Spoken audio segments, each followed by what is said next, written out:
Bonjour à tous, donc je m'appelle Benoît Toussaint, donc je suis responsable du service expertise et conservation au Conservatoire botanique de Bailleul. Et donc aujourd'hui, je vous emmène sur un site remarquable, c'est le Moulin de la Gratitude, Landankmölle en flamand. Donc on est sur la commune de Boskep, dans les monts de Flandre. Et je vous emmène à la découverte d'un lichen qui va être un peu mise en évidence dans le cadre de nos opérations de sciences participatives. Et donc on est donc sur ce site du moulin de Boskep, et on va descendre un petit peu à proximité immédiate. On va trouver donc ce lichen sur un alignement de tilleuls. Et donc ce sera l'occasion aussi de découvrir un petit peu le monde passionnant des lichens ensemble. Donc nous voilà arrivés devant le tilleul sur lequel je vais pouvoir vous présenter donc, le Pleurosticta acetabulum. Donc c'est le nom latin donc, de ce lichen.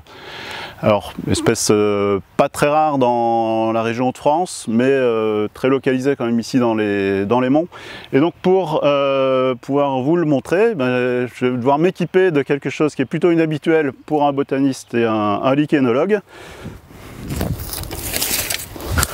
Le petit escabeau, le petit marchepied qui va bien, parce que malheureusement ce lichen il pousse ici à peu près 2,50 m de haut. Et donc pour pouvoir vous le montrer, on va s'équiper. Et donc voilà, il se trouve ici, là-bas, à quelques centimètres au-dessus de ma tête. Et donc on va pouvoir donc, vous montrer cette espèce in situ. Alors les lichens, bon, je pense que tout le monde a déjà entendu parler des lichens, mais on ne sait pas forcément toujours ce que c'est. On confond souvent les mousses, les lichens, tout ce qui pousse sur les troncs d'arbres. Bon, en arbre, il y a plein de mousses.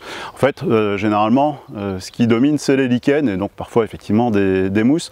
Donc les lichens, c'est des champignons. Fondamentalement, ils font partie donc, du règne de ce qu'on appelle la fonge, donc le règne des champignons. Et donc, une des particularités des lichens, ce qui les différencie de nos champignons de Paris, des moisissures, de tous les parasites des plantes, etc., c'est que ces champignons dits lichenisés ont choisi comme moyen de se nourrir de s'acoquiner avec des algues. Donc en fait dans ce qu'on appelle le thalle, donc la structure du lichen, on a une alternance, donc deux couches de champignons, au-dessus, en dessous, au milieu, et on a, un peu comme dans votre sandwich, vous avez une couche de salade. On a donc dans les lichens une couche formée donc d'algues. Donc ces algues vont nourrir le champignon, et inversement, le champignon va assurer une protection vis-à-vis de la lumière, vis-à-vis des attaques, de la sécheresse, etc. Pour ces algues. Et donc c'est ce qu'on appelle une symbiose. Donc les deux partenaires, le champignon et l'algue, profitent donc de cette vie ensemble. Et donc le monde des lichens est assez divers. Dans la région, on compte probablement autour de 800 espèces de lichens. Et donc les lichens sont classés de manière traditionnelle en fonction de leur morphologie. Donc on va voir ce qu'on appelle des thalles fruticuleux. Donc c'est des thalles qui sont très faiblement attachés au substrat, par un point généralement. On va ensuite avoir, et c'est plus fréquent, les thalles qu'on dit foliacées, donc avec des petits lobes, souvent qu'on peut détacher avec l'ongle. On peut facilement détacher ces lichens de leur substrat. On va voir aussi, troisième grand type, c'est ce qu'on appelle les thalles crustacées, donc les thalles en croûte. Et donc eux, ils sont vraiment collés au substrat, et donc on ne peut pas les détacher facilement. Il y a quelques autres types de thalles, mais je ne vais pas m'étaler là-dessus. Donc trois grands types, et donc ces lichens, on va les trouver sur également trois grands types de supports, donc soit sur les arbres, donc c'est le cas du lichen que nous allons voir aujourd'hui. C'est également des lichens qu'on appelle donc corticoles quand ils poussent sur ces arbres.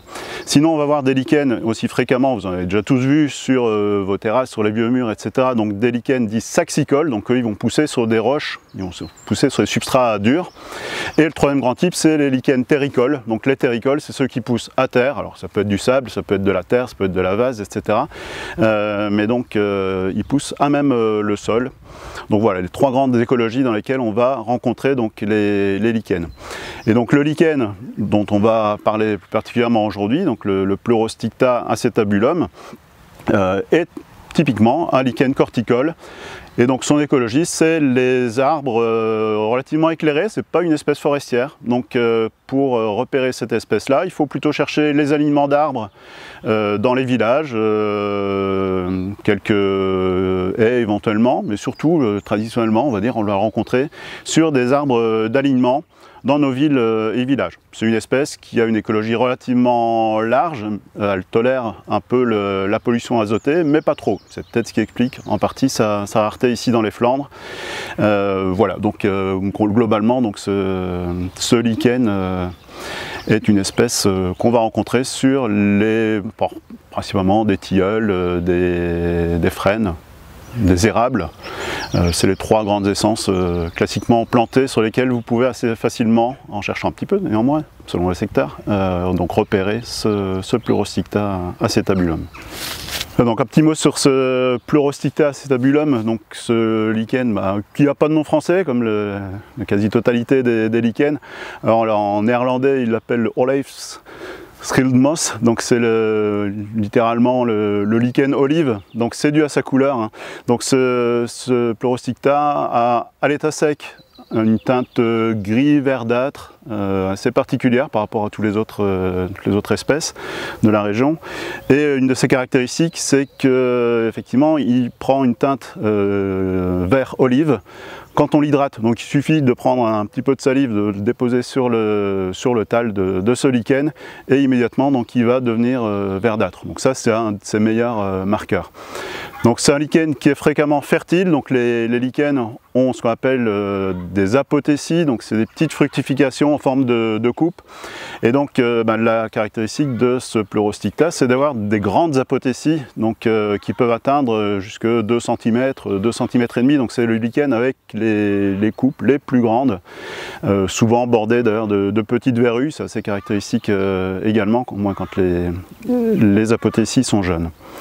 Donc voilà, quelques caractères donc, qui permettent de reconnaître ce Pleurosticta acetabulum parmi les autres lichens foliacés. Donc c'est un grand foliacé, 10-15 cm maximum.